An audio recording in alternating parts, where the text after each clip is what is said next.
Hello Biren. Technical analysis का ये second video है। यहाँ पे हम चर्चा करेंगे रिस्क फैक्टर के बारे में। रिस्क क्या है? बहुत सारे लोग कहते हैं रिस्क सुनने के बाद बहुत सारे लोग घबराते हैं, बहुत सारे बात कहते हैं रिस्क क्या है। बहुत सारे लोग कहते हैं कि यहाँ पे बहुत ज़्यादा रिस्क है और कुछ कहते हैं कि यहाँ पे बहुत कम रिस्क है। रिस्क बड़ा या छोटा नहीं होता है, रिस्क होता है कि आप उस रिस्क को जानते हो या नहीं। समझे? रिस्क छोटा या बड़ा नहीं होता है। देखो, कोई भी अगर कोई कुछ भी काम पे रिस्क ले रहे हो तो उसके सामने रिवार्ड भी तो है ना। आपको ये सोचना है। बहुत सारे लोग कहते हैं कि यहाँ पे बहुत रिस्क है। अगर कोई भी काम पे बहुत रिस्क है उसके सामने तो बहुत रिवार्ड है। यहाँ पे एक रियल लाइफ पे एग्जाम्पल देते हैं। अगर आप कोई भी दारू बेचते हो या ड्रग्स बेचते हो, वहाँ पे बहुत ज़्यादा रिस्क है। बहुत सारे लोगों को पता है ड्रग्स बेचने पर बहुत ज़्यादा रिस्क है और ड्रग्स बेचने पर बहुत ज़्यादा रिस्क है। उसके सामने अगर आप नहीं पकड़ते हो, अगर पुलिस आपको नहीं पकड़ता है, तो वहाँ पे जो प्रॉफिट मिलेगा वो बहुत ज़्यादा मिलेगा, आपको जो पैसा मिलेगा बहुत ज़्यादा मिलेगा। तो रिस्क अकेला नहीं होता है, समझे? रिस्क के साथ साथ हमेशा रिवार्ड जुड़ा रहता है। तो आपको समझना है कि आप उस रिस्क को हैंडल कर सकते हो या नहीं, और आपको समझना है कि अगर ये रिस्क मैं ले रहा हूँ उसके सामने मुझे कितना रिवार्ड मिलेगा, ये आपको सोचना चाहिए। रिस्क फैक्टर को बहुत सारे लोग कहते हैं, रिस्क सुनने के बाद बहुत सारे लोग इग्नोर करते हैं या रिस्क को हमेशा अकेला देखते हैं। रिस्क को आपको दो पार्ट में डिवाइड करना है। जैसे कहा, रिस्क अकेला नहीं है, रिस्क के साथ हमेशा रिवार्ड रहता है। अगर आप छोटा रिस्क के साथ काम करोगे तो आपको छोटा प्रॉफिट मिलेगा, बड़ा रिस्क के साथ काम करेंगे तो आपको बड़ा प्रॉफिट मिलेगा। हमेशा रिस्क के साथ साथ रिवार्ड भी जुड़ा रहता है, ये आपको समझना चाहिए। रिस्क का यहाँ पे अगर एग्जांपल दूं तो कोई कुछ काम को आप कर रहे हो तो वहाँ पे आपको रिस्क मालूम है। जैसे कि अरेंज मैरिज और यहाँ पे लव मैरिज की बात कर लेते हैं। बहुत सारे लोग यहाँ पे इसका भी एग्जाम्पल देते हैं, लव मैरिज और अरेंज मैरिज की। यहाँ पे क्या होता है, लव मैरिज पे क्या होता है, लव मैरिज आप करते हो तो आपका रिस्क क्या है, आपका रिस्क बहुत ही कम है। क्यों? क्योंकि जब आप लव मैरिज की हो तो उस लड़की के बारे में आपको सब कुछ मालूम है। आप को वो किस तरीके का बिहेव कर सकता है, क्या उसका कैरेक्टर है, उसका बिहेवियर है, वो सब कुछ मालूम है। तो नॉन रिस्क है, उसको वहाँ पे आप ज़्यादा रिस्क उसको नहीं कर सकते हो, समझे? लव मैरिज को नॉन रिस्क कहते हैं, आप उस रिस्क को जानते हो। अरेंज मैरिज को अननोन रिस्क कहते हैं। तो उस जब आप अरेंज मैरिज करते हो तो वहाँ पे लड़की के बारे में आपको बहुत सारी चीज़ नहीं पता है, उसका बिहेवियर नहीं पता है, उसका माइंडसेट नहीं पता है, वो किस तरीके काम करता है, या उसके और वो गुस्सा में रहता है तो वहाँ पे और बात करना है तो किस तरीके बात करोगे, कितना गुस्सा हो सकता है, ये आपको नहीं पता है।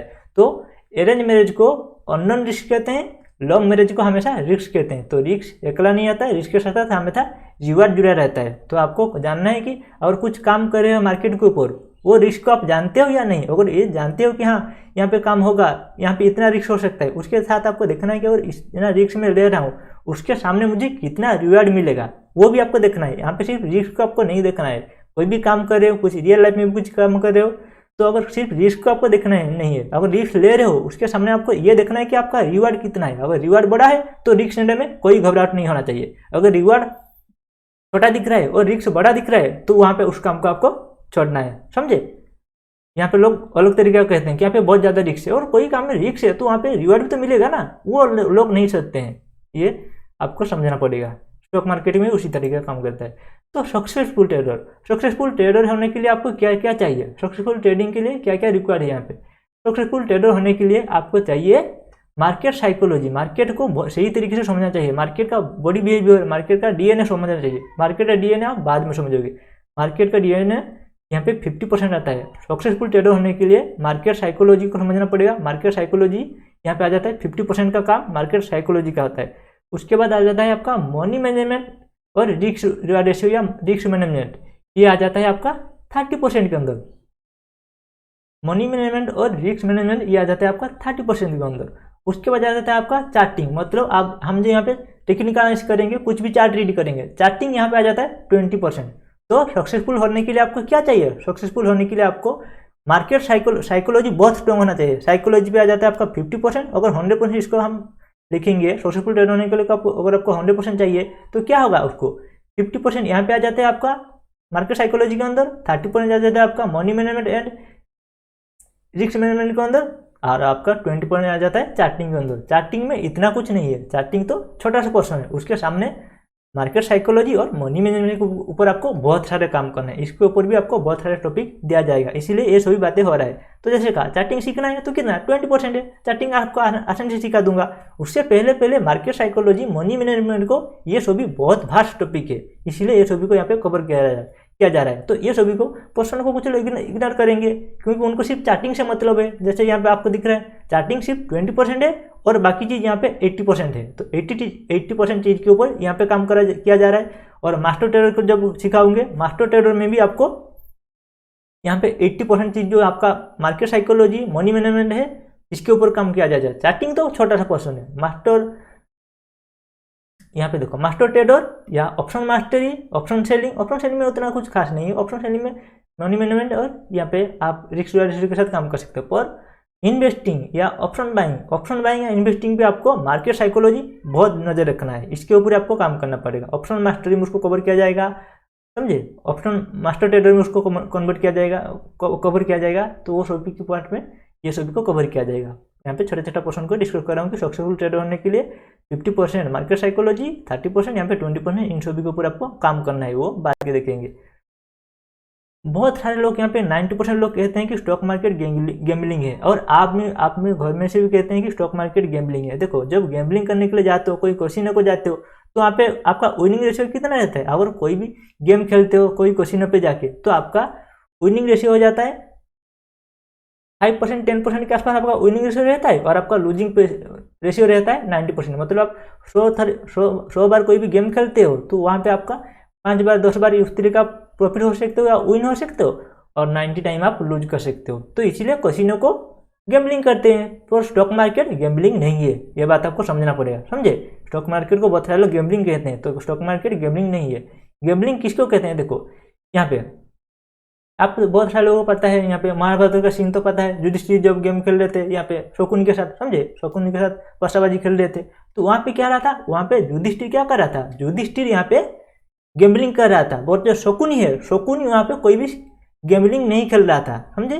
गैम्बलिंग कौन कर रहा था, सट्टाबाजी कौन कर रहा था, युधिष्ठिर यहाँ पे महाभारत में सट्टाबाजी कर रहा था। शकुनी कभी भी सट्टाबाजी नहीं कर रहा था। क्यों? क्योंकि आपको मालूम है सट्टाबाजी, कैसीनो या गैम्बलिंग में क्या होता है, गैम्बलिंग में कभी ना कभी आपका नंबर आएगा। अगर 100 बार खेलते हो तो 1 बार 2 बार आपका नंबर आएगा, ये गैम्बलिंग में होता है। पर अगर शकुनी यहाँ पे देखो, शकुनी हर बार कैसे जीता, क्योंकि वो सब कुछ उसको मालूम है, वो गैम्बलिंग नहीं कर रहा है। शकुनी महाभारत में गैम्बलिंग नहीं कर रहा था, युधिष्ठिर यहाँ पे गैम्बलिंग कर रहा था, समझे। इसलिए युधिष्ठिर बार बार हर एक बार दाव लगाता था, और हर एक बार हर ही दाव में वो लूज करता था। क्यों? क्योंकि वो गैम्बलिंग करता था। वो सोचता था कि आप नहीं तो इस ट्रेड में नहीं तो और एक ट्रेड में मैं जीत जाऊंगा, या इस बार नहीं तो और एक बार पैसा फेंकेंगे मैं जीत जाऊंगा, समझे। इस तरह का युधिष्ठिर सोच रहा था, और आप भी उस तरीके सोचते हो। और यहाँ पे बहुत सारे लोग भी सोचते हैं कि कहते हैं कि इस लॉट में, इसी ट्रेड में मुझे लॉस हो गया, और एक बार ट्रेड ले लेता हूँ, वहाँ पे मुझे प्रॉफिट हो जाएगा शायद, और एक बार ट्रेड ले लेता हूँ, वहाँ पे मुझे प्रॉफिट हो जाएगा शायद। इसको गैम्बलिंग माइंडसेट कहते हैं। और आप शकुनी की तरह आप काम करोगे। शकुनी की क्या कर रहा था, शकुनी उसके खेल के बारे में सब कुछ समझता, इसलिए हर बार जैसे भी जितना बार वो पासा फेंका उतना बार वो जीता। तो शकुनी उसको टेक्निकली रीड करता था, उसको मार्केट के बारे में सब कुछ समझे, या उस खेल के बारे में उसको सब कुछ समझे, इसलिए हर बार शकुनी जीतता था।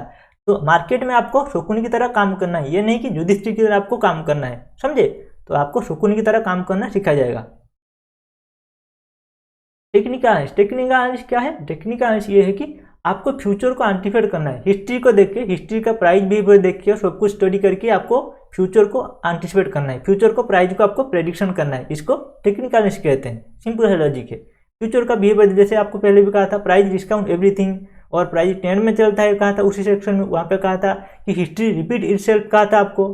तो मतलब जो हिस्ट्री पहले जो चले आ रहा है वो रिपीट आगे भी करेगा। इसका मतलब हम हिस्ट्री को देख के फ्यूचर को एंटिसिपेट करते हैं। तो टेक्निकल एनालिसिस का सिंपल सा लॉजिक ही है।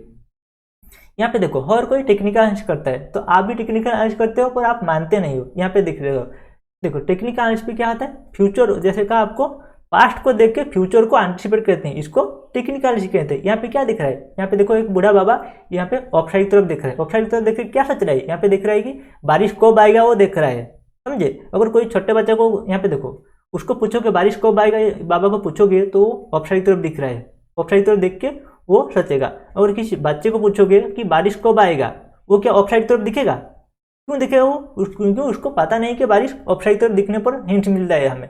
इसको यहाँ पे इसी बाबा को यहाँ पे सालों का एक्सपीरियंस है, समझे। इसका सालों का एक्सपीरियंस है, इसीलिए वो ऑफसाइड की तरफ दिख रहा है। उसको मालूम है कि एक खास तरीका पैटर्न बनेगा, खास तरीके का यहाँ पे क्लाउड होगा, उसके बाद ही यहाँ पे बारिश आ सकता है, इसलिए ऑफसाइड की तरफ दिख रहा है। जो पूछोगे कोई भी एक्सपीरियंस है तो वो ऑफ साइड की तरफ देखेंगे। अगर कोई नॉविस से पूछोगे, कोई नादान से पूछोगे जो बिल्कुल नहीं पता बारिश कैसे होता है क्या होता है, तो वो कभी भी ऑफ साइड की तरफ नहीं देखेगा। तो वेदर फोरकास्ट देखो, वेदर फोरकास्ट जैसे पहले भी आपको कहा था, जो मानसून को प्रेडिक्ट करते हैं या कहते हैं कि अब बारिश होगा, कब यहाँ पे साइक्लोन आने वाला है, कब यहाँ पे फ्लड आने वाला है, वो सब कहते हैं। वो कैसे कहते हैं? क्योंकि उनको बैकटेस्ट में उनके पास चार्ट है, उनके पास हिस्ट्री है, उनको पता है कि हाँ इस तरीका क्लाउड में फॉर्मेशन होता है तो बारिश आता है, उनको मालूम है। तो इसीलिए उसी तरह का फॉर्मेशन जब चार्ट में देखते हैं, समझे, स्काई में देखते हैं, तो आप वो जाके कहते हैं कि हाँ अब यहाँ पे बारिश होने वाला है, कोई साइक्लोन आने वाला है, कोई फ्लड आने वाला है, वो कहते हैं। क्यों? क्योंकि उनके पास बैकस्टेट में उनके पास हिस्ट्री है। हिस्ट्री को उठा के आज की डेट के ऊपर वो इम्प्लीमेंट करते हैं और फ्यूचर को एंटिसिपेट करते हैं। इसको टेक्निकल एनालिसिस कहते हैं। टेक्निकल एनालिसिस और कोई करता है। यहाँ पे जैसे कहा बारिश देखने के लिए आप भी इसको यूज करते हो। जो एक्सपीरियंस वाले बंदे हैं वो बारिश देखने के लिए ऑफ साइड तरफ देखते हैं। जो कोई छोटा बच्चा है उसको पूछो कि बारिश होगा क्या नहीं, वो कभी भी ऑफ साइड तरफ नहीं देखेगा। इसीलिए जो प्राइज अगर कोई भी पूछेगा आपको प्राइज ऑफ साइड तरफ जाएगा या डाउन साइड की तरफ जाएगा, जो टेक्निकल जानता है वो हिस्ट्री देखेगा, सब कुछ देखेगा और कहेगा कि हाँ प्राइज ऑफ साइड की तरफ जाएगा या डाउन साइड की तरफ जाएगा। जो किसी के मतलब जिसको कुछ भी नहीं मालूम उसको पूछोगे कि प्राइज ऑफ साइड की तरफ जाएगा या डाउन साइड की तरफ जाएगा, वो क्या बताएगा? कुछ भी नहीं बता पाएगा, समझे ना। उसके बाद चले जाता है यहाँ पे देखो और क्या आता है। देखो यहाँ पे रियल लाइफ के साथ ही, अगर आप यहाँ पे रियल लाइफ में भी आप टेक्निकल यूज करते हो। कैसे? अगर आप शादीशुदा किए हो, अगर आप कोई छोटे बच्चे भाई बहन भी है, जो अगर शादीशुदा की बात कर लेते हैं, यहाँ पे हस्बैंड वाइफ लिखा हो तो इसलिए बात कर लेते हैं। हस्बैंड होता है क्या, जब आप पहले शादीशुदा हो तो आपकी वाइफ के बारे में, आपके हस्बैंड के बारे में आपको नहीं पता है। क्यों? आप पहले शादीशुदा हो। जब आप जैसे ही आपका साल बीतेगा, जैसे आप सब कुछ समझोगे, उसको सही तरीके से ऑब्जर्व करोगे, तो आप उसके बारे में सब कुछ कह सकते हो। 30 साल के बाद, 40 साल के बाद उसके बारे में सब कुछ कह सकते हो। उसका बिहेवियर, माइंडसेट, थॉट प्रोसेस, उसका सब कुछ कह सकते हो 30-40 साल के बाद। कैसे कहोगे? क्योंकि आप वहाँ पे टेक्निकल एनालिसिस कर रहे हो। क्यों? क्योंकि आप उसके साथ सालों बिताए हो और उसका पास्ट एक्सपीरियंस देखे हो, इसलिए आप फ्यूचर को एंटिसिपेट कर पा रहे हो और सभी को लोगों को कह रहे हो कि हाँ इसका इस तरीका थॉट प्रोसेस आप कह पा रहे हो। इसको टेक्निकल एनालिसिस कहते हैं। तो इसी तरीके टेक्निकल एनालिसिस को हमें चार्ट में देखना पड़ेगा। यहाँ पे देखो छोटे बच्चे हो, छोटे बच्चे यहाँ पे देखो बहुत है। यहाँ पे छोटे बच्चे का यहाँ पे रियल लाइफ का एग्जाम्पल देता हूँ। देखो बहुत सारे लोग यहाँ पे घर में मम्मी है जो यहाँ पे कोई छोटे बच्चे को डोली गाना सुना के सुआते हैं, समझे। छोटे बच्चे को जो गाना सुना के सोने के लिए कहते हैं, वहाँ पे होता है क्या है, और लोग सोचते हैं, मम्मी सोचता है कि यहाँ पे मैं छोटे बच्चे को गाना सुनाऊंगा तो वो सो जाएगा, पर वो सच नहीं। वो क्या है कि छोटे बच्चे क्या सोचता है, छोटे बच्चे को जैसे कहा यहाँ पे मैं जैसे कहा ना, बारिश का एग्जाम्पल देता था, कोई बारिश देखना है, कोई छोटे बच्चे को पूछोगे तो कभी भी ऑफ साइड तरफ नहीं देखेगा। इसी तरीके का यहाँ पे कोई माँ जो लोरी गा के कोई बच्चे को सुला रहा है, समझे, सुला जब रहा है तो वहाँ पे क्या होगा, वहाँ पे वो सोचेगा कि हाँ मैं गाना सुनाऊंगा तो ये बच्चा सो जाएगा, पर वो उस तरह का वो काम नहीं करता है। वो किस तरह का काम करता है, छोटे बच्चे को गाने से कोई मतलब नहीं, वो गाना नहीं जानता है। वो सोचता है कि छोटे बच्चे 3-4 दिन, देखो 3-4 दिन बाद गाना गाओगे तो वो नहीं सोएगा। 5-6 दिन बाद वो देखेगा कि हाँ छोटे बच्चे भी जो 3 महीने का बच्चा है वो भी समझ जाएगा कि हाँ यहाँ पे इस तरह का पार्ट, इस तरीके यहाँ पे गाना गाते हैं या इस तरीके यहाँ पे मुँह हिलाते हैं, कुछ भी शोर करते हैं, उसके बाद मैं सो जाना चाहूँगा। तो तब जाके माँ यहाँ पे गाना बंद करेगा, समझे। तो छोटे बच्चों की क्या मालूम है, छोटे बच्चे की ये मालूम है कि जब आप शोर करोगे बहुत ज़्यादा या कुछ तरीका वो चार्ट पैटर्न को रीड करता है। यहाँ बहुत सारे यहाँ पे कुछ ट्यूनिंग आप कुछ गीत गाओगे या कुछ भी करोगे, गाना गाओगे तो कुछ पैटर्न को फॉलो करेगा ना, तो उसी पैटर्न जो फॉलो करेगा वो बार बार उसको सुनेगा, उसके याद में आ जाएगा। जब याद में आ जाएगा तो उसी तरीके बिहेव करेगा और सो जाएगा। माँ क्या सोच रहा है, माँ सोच रहा है यहाँ पे मेरे गाना को सुन के वो सो रहा है, पर वैसा नहीं है। छोटे बच्चे को गाने से कोई मतलब नहीं, वो उसको मालूम है कि जब तक मैं नहीं सोऊंगा माँ मेरे गाना बंद नहीं करेगा, इसीलिए वो सो जाता है, समझे। यहाँ पे देखो बहुत सारे एम्प्लॉय की एग्जाम्पल की बात कर लेते हैं। यहाँ पे बहुत सारे एग्जाम्पल पे क्या है, बहुत सारे एग्जाम्पल पे अगर आप कोई भी किसी पे जॉब करते हो तो आप क्या होता है, जॉब जब करते हो तो वहाँ पे आपको बॉस की कैरेक्टर जानने के लिए, कब आपको छुट्टी मांगना है, कब आपको सैलरी इंक्रीज करना है, ये सब जानने के लिए, कब बॉस का माइंडसेट सही है, ये सब जानने के लिए आपको वहाँ पे कंपनी पे बहुत टाइम काम करना पड़ेगा, तो जाके बॉस के बारे में जान पाओगे। जब बॉस के बारे में सब कुछ जान पाओगे उसके बाद जाके कहोगे बॉस यहाँ पे मैं छुट्टी लेना चाहता हूँ, या पे मुझे सैलरी मेरा हाइक कीजिए या सैलरी मेरा थोड़ा इंक्रीज कीजिए। आपके वो उनके मूड के ऊपर देखोगे, जो उनको देखोगे कोई बॉस बहुत खुश है आज के दिन के ऊपर, तो उनको जाके कहोगे सर मुझे छुट्टी चाहिए या मेरा सैलरी को इंक्रीज कीजिए, तो कहोगे। कैसे कहोगे आप, उनको पहले से हिस्ट्री को आप रीड किए हो, उनके बारे में बहुत कुछ जांच किए हो, उसके बाद उनको पूछ रहे हो। इसको भी टेक्निकल एनालिसिस कहते हैं, समझे। यहाँ पे फ्रेंड भी, जैसे आपको फ्रेंड, आपको कोई भी जो जिसको पहले पहले आप मिले हो उसके बारे में आपको कुछ नहीं पता है, जो जिसके साथ उसके साथ बहुत सारे दिन बिताओगे, बहुत सारे साल बिताओगे, तो दोनों के बारे में आप बहुत कुछ समझ जाओगे, तो उसको टेक्निकल एनालिसिस कहते हैं। और कोई भी पूछेगा कि इसके बारे में सब कुछ बताओ, तो आप बता दोगे। कैसे बता दोगे? क्योंकि आप उसका बैकस्टेज देखे, उसका हिस्ट्री देखे, सब कुछ देखे हो, इसीलिए आप बता पाते हो। उसी तरीके का टेक्निकल एनालिसिस भी हमें करना है। हमें बैकस्टेज को देखना है, सब कुछ देखना है, उसके बाद फ्यूचर को एंटिसिपेट करना है। यहाँ पे स्पोर्टमैन की बात भी कर लेते हैं। देखो, स्पोर्टमैन स्पोर्ट खेलने से पहले क्या होता है, वो स्पोर्टमैन का पैटर्न देखते हैं, किस तरीका बॉलिंग करता है, किस तरीका बैटिंग करता है, पहले देखते हैं, उसके बाद जाके सुबह उस तरीका उसके अगेंस्ट में बॉल डालते हैं। यहाँ पे देखो, एलिमेंट भी यहाँ पे टेक्निकल एनालिसिस करते हैं। कैसे? अगर कोई भी पेट आपके घर में है, समझे, कोई भी पेट, यहाँ पे डॉग है, यहाँ पे कैट है, आपके घर में कुछ भी रखे हो, तो जब आपका माइंड सही रहता है तो क्या होता है, जब आपका माइंड सही रहता है तो डॉग समझ जाता है। कुछ टाइम पहले नहीं समझता है, कुछ टाइम उसके साथ टाइम बिताओगे, 1 साल 2 साल 3 साल बिताओगे तो समझ जाता है कि जब आप पहले घर में आते हो तो डॉग आपके साथ खेलने के लिए आता है, जब आप कोई अपसेट के साथ आते हो तो वहाँ पे खेलना नहीं चाहता है, जब आप बहुत खुश माइंड से आते हो तो डॉग आपके साथ खेलना चाहता है। क्यों? क्योंकि डॉग को भी मालूम है कि टेक्निकल एनालिसिस किया जाता है और वो भी टेक्निकल एनालिसिस करता है। तो हर कोई टेक्निकल एनालिसिस करता है दुनिया के ऊपर, समझे। तो टेक्निकल एनालिसिस करने के लिए आपको दिमाग चाहिए, थोड़ा बहुत दिमाग चाहिए। और बहुत सारे लोग टेक्निकल एनालिसिस को भी गैम्बलिंग कहते हैं और स्टॉक मार्केट में टेक्निकल एनालिसिस काम करता है। और यहाँ पे लोग नहीं मानते हैं, सोचते हैं कि स्टॉक मार्केट गैम्बलिंग है, पर स्टॉक मार्केट गैम्बलिंग नहीं है। यहाँ पे टेक्निकल एनालिसिस करोगे तो आप प्रॉफिटेबल हो पाओगे। और यहाँ पे लोग रियल लाइफ में टेक्निकल एनालिसिस करेंगे, पर स्टॉक मार्केट में टेक्निकल एनालिसिस सीखना नहीं चाहेंगे या नहीं करेंगे। इसी के लिए ये आधारित है। और यहाँ पे देखो, बातचीत बहुत हो रहा है, और बातचीत होने पर क्या हो रहा है, बातचीत होने पर आपको बहुत सारे इंपॉर्टेंट पॉइंट जो है वो आपको यहाँ पे सिखाया जा रहा है। और बातचीत के आपको ऊपर आपको नजर नहीं देना है, समझे।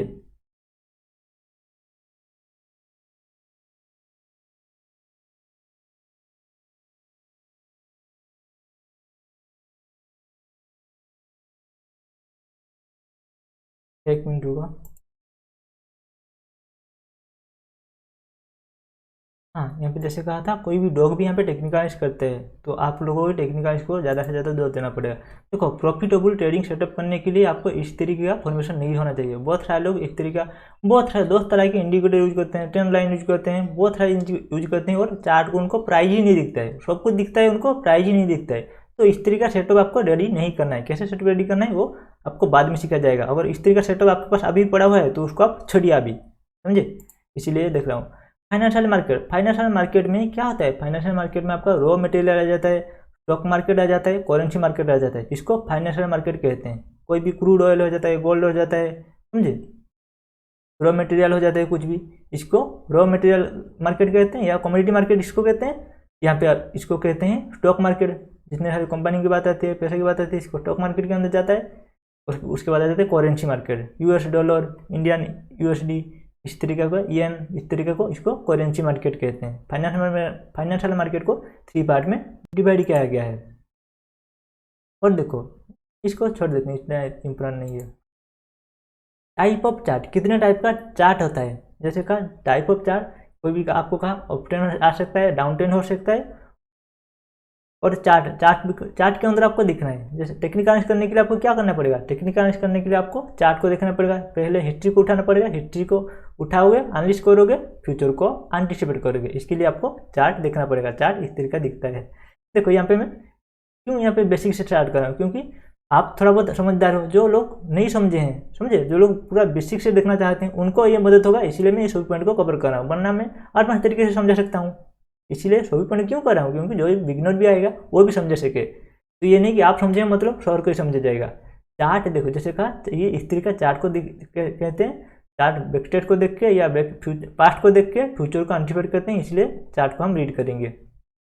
यहाँ पे भी एक चार्ट है, दिख रहा है, ऊपर का चार्ट है। यहाँ पे सेमी लाइफ कैटल का चार्ट है, इसको छोड़ देते हैं, तो कोई बात नहीं।